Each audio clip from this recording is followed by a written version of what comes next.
Okay, so first things first, we've got vibes. These are great for fishing for basically everything. You've got your smaller ones and you've got some much bigger ones for barra, mackerel, trevally, grunter, everything will smash a vibe. I like to use them just on a very slow retrieve and just lift the rod tip up and down. Alright, so around Cairns and mostly Palm Cove Jetty, I use all sorts of lures ranging from tiny little topwaters, tiny vibes and some tiny crankbaits, all the way up to massive big, like nearly 200 mil, big poppers, stick baits, injured minnows. They're great around Tinaroo as well. And they're just really good lures. They catch nearly everything. And yeah, next we'll get to soft plastics. Now, soft plastics are probably my favourite way to fish. And these are all the ones I use around Cairns. They involve little creature baits, very small little float like minnows and stuff, grubs. Starting to get up to the bigger stuff, jerk shads, bigger minnows. These are my favourite. I'll put up a few photos of some cracking fish I've caught on these. More jerk baits.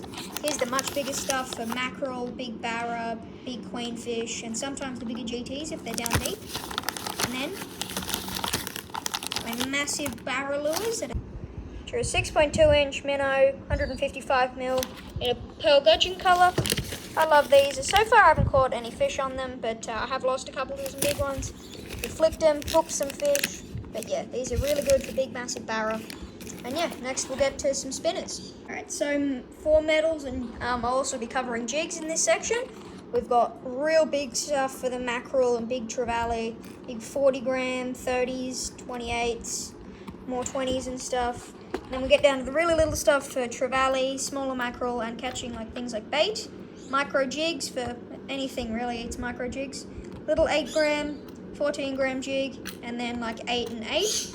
And these are really good. I've used them around Palm Cove. I haven't caught too much yet, but I've caught a few trevally and stuff, and some bait. So yeah, these are really good. And next I'll get to how I catch my bait. So in my opinion, the best way to catch bait on a rod and reel, especially the small stuff, is a good old bait jig. They work perfectly, and sometimes if the fish just aren't eating them, you can just stick a little bit of bait on each of the hooks, and yeah, you'll catch fish all the time. Although do check your state or country's rules and regulations, because sometimes you can only have like 2 or 3 hooks. But yeah, and next I'll probably get to my cast net. For cast nets, I have this really old, I've had it forever, Easy Cast Wilson 1-inch mesh, and it's a 6 foot because I'm really short and can't cast anything else. And I've just got a bit of extra rope on there because it's not that long. But yeah, that's how I catch bait.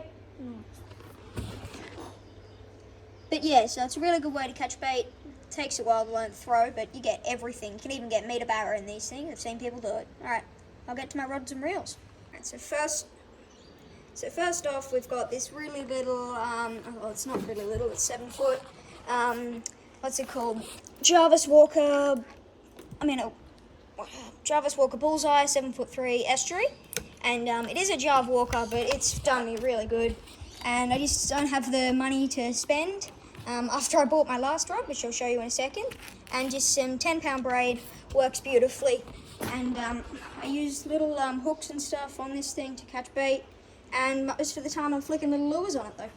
We'll get to my next setup. And for the reel, I've got this beautiful Diawa 5000 with some 50-pound braid, whatever leader you can get. At the moment I use 50-pound for all my lures and stuff, but this reel's beautiful, moves like butter, but yeah, I love it. And now for the heavy setup.